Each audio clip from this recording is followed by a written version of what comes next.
नासाला खूप साऱ्या जगात चॅलेंजेस असतात, तर त्यांना सोल्युशन हवं होतं आणि इट्स अन ओपन चॅलेंज, त्यात कुणीही भाग घेऊ शकतं. यावर्षी एक टॉपिक होता ज्याचं नाव होतं कमर्शियलायझेशन ऑफ लोअर ऑर्बिट, की पृथ्वीला जवळचा जो लोअर ऑर्बिट आहे त्याला आपण कसं प्रकारे कमर्शियलाइज करू शकतो आणि त्याच्या पुढे आपण कसं कचरा वगैरे त्यात जो आहे तो आपण कमी करू शकतो.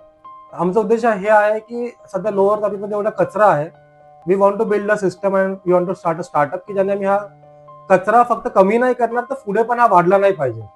एक स्टार्टअप उभं करायचं आहे आणि स्टार्टअप फक्त बिझनेससाठी नव्हे तर पृथ्वीला काही फायदा होईल या उद्देशाने सुरू करायचं आहे.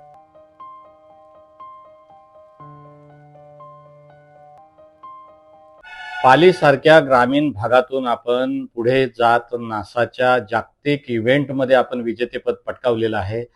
कसं हे यश आहे नेमकं आणि काय आहे या संदर्भात काय सांगा? पहिलं तर नासाचा हा फ्लॅगशिप इव्हेंट आहे जो दरवर्षी ऑर्गनाईज होतो. यावर्षी 167 कंट्रीज होते एकत्र आले होते. जगात 600 सिटीजमध्ये ऑलमोस्ट 600 इव्हेंट होते. त्यातून 18,000 प्लस टीम्स होते आणि त्याच्यामध्ये rocket scientist, data engineers, data scientist, aeronautical engineers वगैरे एकत्र येतात. ह्याचा उद्देश हाच आहे की नासाला खूप साऱ्या जगात चॅलेंजेस असतात, तर त्यांना सोल्युशन हवं होतं आणि इट्स अन ओपन चॅलेंज, त्यात कुणीही भाग घेऊ शकतं. तुम्हाला कुठे डिग्रीची गरज नाहीये. सो यावर्षी एक टॉपिक होता ज्याचं नाव होतं कमर्शियलायझेशन ऑफ लोअर ऑर्बिट, की पृथ्वीला जवळचा जो लोअर ऑर्बिट आहे त्याला आपण कसं प्रकारे कमर्शियलाइज करू शकतो आणि त्याच्या पुढे आपण कसं कचरा वगैरे त्यात जो आहे तो आपण कमी करू शकतो. सो याच विचारातून मी ॲस्ट्रो स्वीपर्स टीमची स्थापना केली.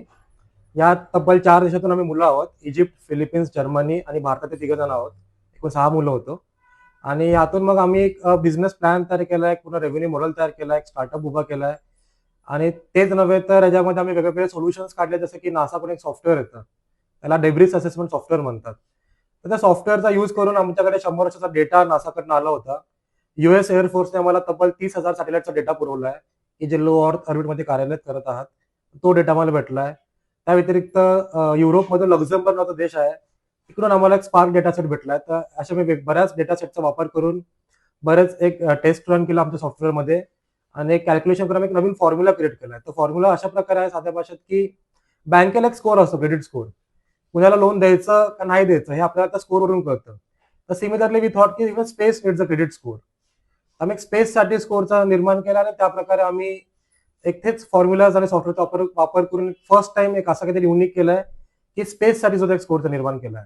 तर भविष्यात जर कुणाला पुढे काही सॅटेलाइट्स पाठवायचे असतील तर आपल्याला कळेल की ह्या देशाचा किती अकाउंटेबिलिटी घेतली पाहिजे, त्याचा स्कोर काय, ह्यांनी खरंच सॅटेलाइट लॉन्च केल्या पाहिजेत का, आणि अशाच बऱ्याच गोष्टींचा भाग आहे.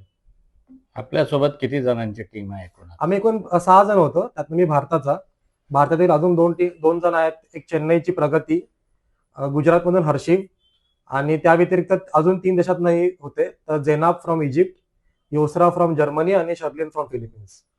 या क्षेत्रामध्ये आपल्याला पुढं आपलं काय मिशन आहे किंवा आपला काय उद्देश आहे नेमका?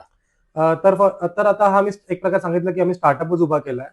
आमचा उद्देश हे आहे की सध्या लोअर ऑर्बिटमध्ये एवढा कचरा आहे, we want to build a system and we want to start a startup की ज्याने आम्ही हा कचरा फक्त कमी नाही करणार तर पुढे पण हा वाढला नाही पाहिजे. आणि ह्यात पूर्ण जगाने एकत्र आलं पाहिजे. जसं की ना फक्त नासा तर इस्रो आले, युरोपियन स्पेस एजन्सी आलेत. तर आपण कसे सगळे एकत्र येऊन हा कचरा टॅकल करू शकतो. कारण की आजकाल सगळेजण सॅटेलाइट खूप सारे लॉन्च करतायत.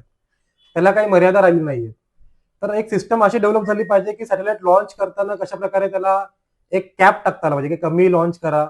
दुसरा मुद्दा असा की सॅटेलाइट लॉन्च केली तर त्याला कोणी डिऑर्बिट नाही करत की ती पृथ्वीकडे परत कशी येईल, काय होईल. ती अवकाशात फिरत राहते गुरुत्वाकर्षणामुळे.